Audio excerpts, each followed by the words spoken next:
अस्सलाम वालेकुम व्यूवर्स, कैसे हैं आप? उम्मीद है कि आप खैरियत से होंगे। हम उर्दू ज़बान में अक्सर ऐसे जुमले इस्तेमाल करते हैं जैसे कि तब से असलम ने कुछ नहीं खाया है, तब से मैं उससे मिला नहीं हूँ, तब से उसने इस कॉलेज में नहीं पढ़ाया है।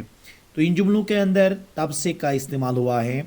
अब ऐसे जुमलों को जब हम इंग्लिश में ट्रांसलेट कर रहे होते हैं तो ये तब से के लिए हम क्या इस्तेमाल करेंगे इंग्लिश में, वो आज की इस लेक्चर में तफसीलन डिस्कस कर लेंगे। तो आइए डिस्कस कर लेते हैं। देखें, तब से के लिए इंग्लिश में इस्तेमाल होता है सिंस देन। सिंस देन का इस्तेमाल होगा किस चीज़ के लिए? तब से कहने के लिए। अब इसका फार्मूला बनेगा सिंस देन, फिर उसके बाद सेंटेंस। जैसे कि तब से वो यहाँ नहीं आया है, तब से वो यहाँ नहीं आया है। Since then he has not come, since then he has not come here. तब से मैं उससे नहीं मिला हूँ, तब से मैं उससे नहीं मिला हूँ। Since then I have not met him, since then I have not met him.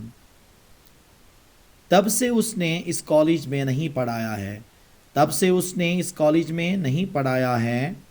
Since then he has not taught in this college, since then he has not taught in this college।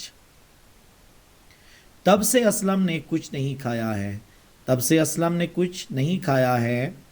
Since then Aslam has not eaten anything, since then Aslam has not eaten anything.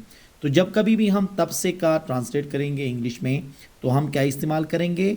Since then का इस्तेमाल करेंगे। तो इसकी practice कर लें ताकि आपकी English बेहतर हो जाए। उम्मीद है कि आज का ये लेक्चर आपको पसंद आया होगा। Thank you very much.